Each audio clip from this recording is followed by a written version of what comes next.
பூர்ண Shakti a gateway to graceful ageing. வயசாக ஆக நிறைய கவலைகள் இருக்கு மனசுல. அதனால தூக்கம் வர மாட்டேங்குது. இப்ப தூக்கம் வரலையே அப்படின்ற கவலை சேரும்போது இன்னொரு கவலை எக்ஸ்ட்ரா ஆயிடுது. இது எல்லாத்தையும் தாண்டி how to get quality sleep as we age அதை பத்தி பார்க்க போறோம். பூர்ணசக்தி பூர்ணசக்தி காலமிது காலமிது கண்ணுறங்கு மகளே அப்படின்னு அந்த பத்மினி பாட்டு உண்டு. இப்ப தூங்கினாதான் உண்டு குழந்தையா, இதோட இறப்புல தான் நிம்மதியான தூக்கம் அப்படின்னு அவங்க பாடுறாங்க. அதுல நிறைய காலகட்டம் வரைக்கும் நம்மளுக்கு டைம் இல்லை தூங்கறதுக்கு. ஆனா ரிட்டையர் ஆன அப்புறம் தூங்கணும் போல இருக்கு, டைம் நிறைய இருக்கு, ஆனா தூக்கம் வரமாட்டேங்குது. இது பல காரணங்கள்னால வருது.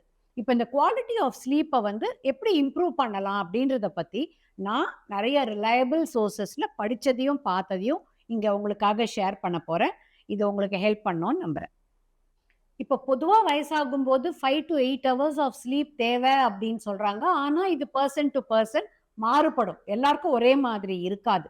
பட் பொதுவா இந்த குவாலிட்டி குறையுது அப்படின்னா என்ன ஆகுது அப்படின்னு பார்த்தோம்னா, ஒண்ணு நம்ம தூக்கத்துக்குள்ள போறதுக்கு டைம் ஆகுது, ரொம்ப நேரம் தூக்கம் வராம கஷ்டப்படுறோம். இதுக்கு அடுத்தது டீப் ஸ்லீப்புக்கான நேரம் குறைஞ்சிடுது, அடிக்கடி ஷாலோவா தான் தூங்குறோம், நிறைய முழிப்பு கொடுக்குது, அந்த மாதிரி இருக்கு.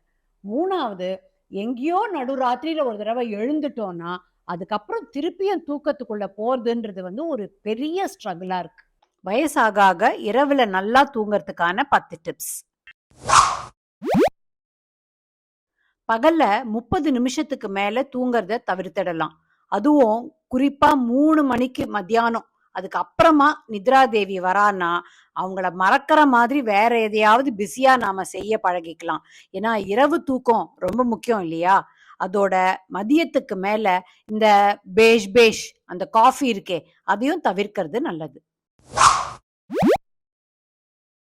சாயந்தர நேரத்துல ஒரு எக்ஸசைஸ் ருட்டீன் வச்சுக்கிறது உதவியா இருக்கும். காலையில நீங்க தீவிர உடற்பயிற்சிகள் செய்பவரா இருந்தாலும் கூட மாலையில ஒரு வாக்கு, ஸ்விம்மு மாதிரி ஏதாவது ஒரு விஷயம் செய்யறது ராத்திரி தூக்கத்துக்கு ஒரு நல்ல ஃப்ரெண்டா இருக்கும். நீங்க எடுத்துக்கிற ராத்திரி வேளை மாத்திரைகள்ல சிலதுக்கு பக்க விளைவு இருக்கலாம். அதுல தூக்கத்தை டிஸ்டர்ப் பண்ற மாதிரியான விஷயம் ஏதாவது மாத்திரைக்கு இருந்தா அதை கொஞ்சம் சீக்கிரமாவே எடுத்துக்கிறது நல்லது. இதமான நீர்ல ஒரு ஜம்முன்னு குளியல், ஓடுற தண்ணியோட அப்படியே அந்த கவலைகளையும் நாம ஓட விட்டுடணும். இதுக்கப்புறம் சூடான பாலோட படுத்து பாருங்க, ஆஹா சுகம். ஒரு விஷயம், இரவுல தண்ணீர் அளவா குடிக்கணும். பாத்ரூம் போக எழுந்துக்கிறதால தூக்கம் கெட்டிடக்கூடாது இல்லையா? அப்புறம் இன்னொரு போனஸ் ஐடியா, கால்களை இதமான நீர்ல கொஞ்ச நேரம் வச்சுக்கிட்டாலும் மசில்ஸ் நல்லா ரிலாக்ஸ் ஆகும், நம்மளால நிம்மதியா தூங்க முடியும்.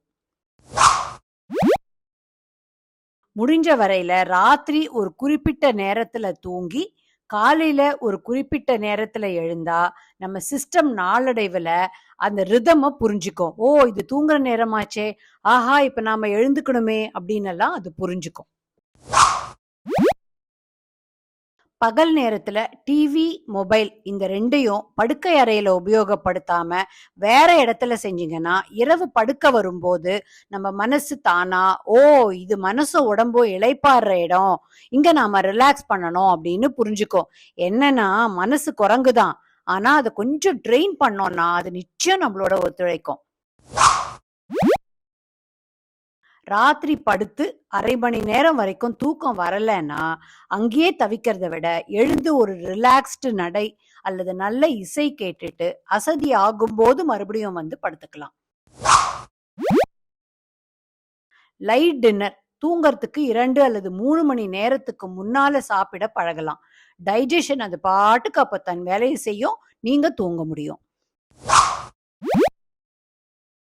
2 துரோகிகள் இருக்கு இல்லையா, டிவி, மொபைல், அவங்க 2 பேரையும் தூங்குற இடத்துக்கு கொண்டு வராம தூங்கறதுக்கு 1 மணி நேரம் முன்னாடியே தள்ளி வச்சிடுறது ரொம்ப நல்ல வழக்கம். துஷ்டனை கண்டால் தூர விலகு. கண்ணை மூடி ரிலாக்ஸ்டா தியானம் செய்யும் போது பிரச்சனைகள், கவலைகளை தள்ளி வைக்க முடியும். இன்னொரு அழகான பொழுத வரவேற்க நாம நிம்மதியா தூங்க முடியும். கவலையும் தூக்கமும் மழையும் வெயிலும் மாதிரி, கவலை வந்தா தூக்கம் போயிடும். கவலை போச்சுன்னா தூக்கம் வந்துரும். Please gift yourself a good night sleep. காலமிது காலமிது கண்ணுறங்கு மகளே.